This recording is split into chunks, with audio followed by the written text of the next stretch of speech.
Welcome to சொடக்கு சமையல். இன்றைக்கி நாம் ராகி பால் கஞ்சும் கருப்பு உளுந்தில் கஞ்சி எப்படி செய்கிறதுன்னு பார்க்க போகிறோம். ஃபஸ்ட்டு நாம் ராகி பால் கஞ்சி எப்படி செய்கிறதுன்னு பார்க்கலாம்.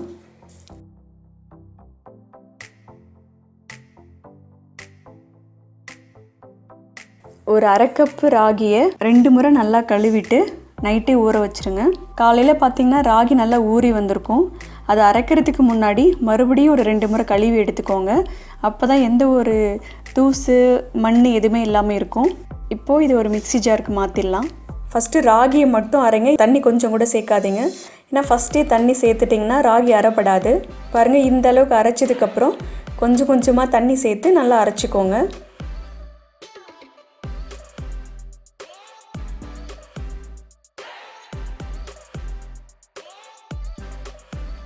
பாருங்கள், ராகி நல்லா அரைச்சாச்சு.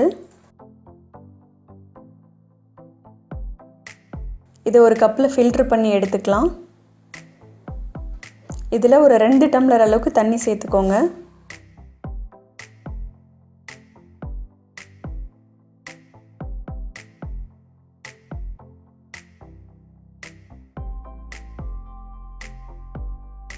இந்த அளவுக்கு நல்லா தண்ணியாக இருக்கணும்.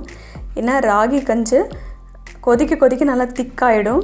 பாருங்கள், கொஞ்ச நேரத்துலேயும் நல்லா திக்காக ஆரம்பிச்சிருச்சு. இதை கைவிடாமல் இந்த மாதிரி நல்லா கலந்து விட்டுக்கிட்டே இருக்கணும், இல்லைனா அடி பிடிச்சிரும்.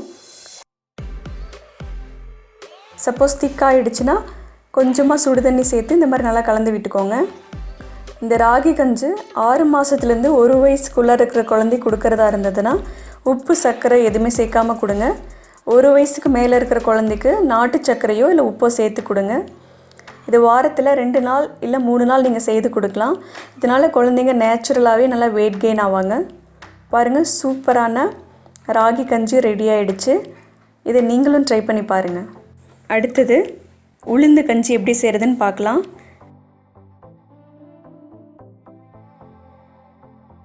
ஒரு அரை கப் உளுந்தை ஒரு கடாயில் இந்த மாதிரி நல்லா வறுத்து எடுத்துக்கோங்க.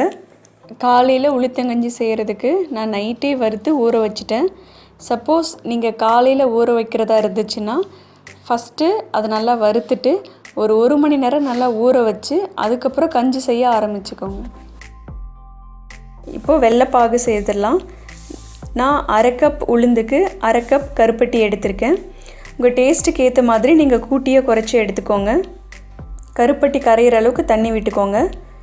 இதுக்கு எந்த பதமும் கிடையாது, கருப்பட்டி கரைஞ்சால் போதும். இதையும் ஃபில்ட்ரு பண்ணி எடுத்துக்கலாம்.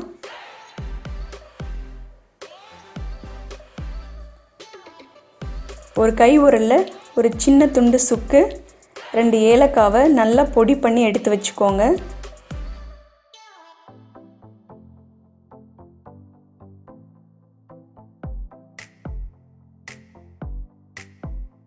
நல்லா ஊறிட்டுருக்கிற உளுந்து ஒரு 2 முறை நல்லா கழுவி எடுத்துக்கோங்க. இதை ஒரு மிக்ஸி ஜாருக்கு மாற்றிடலாம். இதில் கொஞ்சமாக தண்ணி விட்டு இந்த மாதிரி நல்லா அரைச்சி எடுத்துக்கோங்க. இதையும் ஒரு பாத்திரத்துக்கு மாற்றிடலாம். இதுலேயும் ஒரு 2 டம்ளர் அளவுக்கு தண்ணி விட்டுக்கோங்க. ஏன்னா உளுந்து கஞ்சி அது கொதிக்க கொதிக்க நல்லா திக்காகிட்டே வரும். பாருங்கள், இந்த அளவுக்கு நல்லா கரைச்சி விட்டுக்கோங்க. சப்போஸ் உங்களுக்கு கரண்டி வச்சு கலக்கிறதுக்கு சிரமமாக இருந்துச்சுன்னா கையில் நல்லா கரைச்சி விட்டுக்கோங்க. இப்போ ஸ்டவ் ஆன் பண்ணிடலாம்.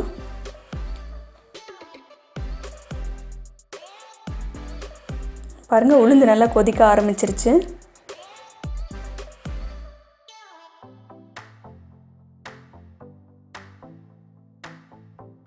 கருப்பட்டி சேர்த்துடலாம். பொடிச்சு வச்சுருக்கிற சுக்கு ஏலக்காவும் சேர்த்துடலாம். 1 ஸ்பூன் அளவுக்கு தேங்காவை சேர்த்துருங்க. துருவின தேங்காவாக இருந்தால் நல்லாயிருக்கும். நீங்கள் கட் பண்ணியும் போட்டுக்கலாம். இது ஒரு முறை நல்லா கலந்து விட்டுருங்க. இதுவும் ஒரு 5 நிமிஷம் நல்லா கொதிக்கட்டும். பாருங்கள், இனிப்பு கம்மியாக இருக்கிறதால நான் 2 ஸ்பூன் நாட்டு சர்க்கரை சேர்த்துக்கிறேன்.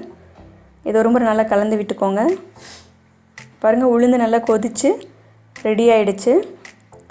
இது பெண் குழந்தைங்களுக்கு, எஸ்பெஷலி கர்ப்பமாக இருக்கிற பெண்களுக்கு ரொம்ப ரொம்ப நல்லது.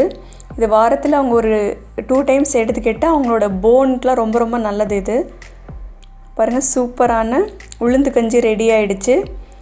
இதை நீங்களும் ட்ரை பண்ணி பாருங்கள். உங்களுக்கு இந்த வீடியோ பிடிச்சிருந்ததுன்னா லைக் பண்ணுங்கள், ஷேர் பண்ணுங்கள். சொடக்கு சமையலுக்கு சப்ஸ்கிரைப் பண்ணுங்கள்.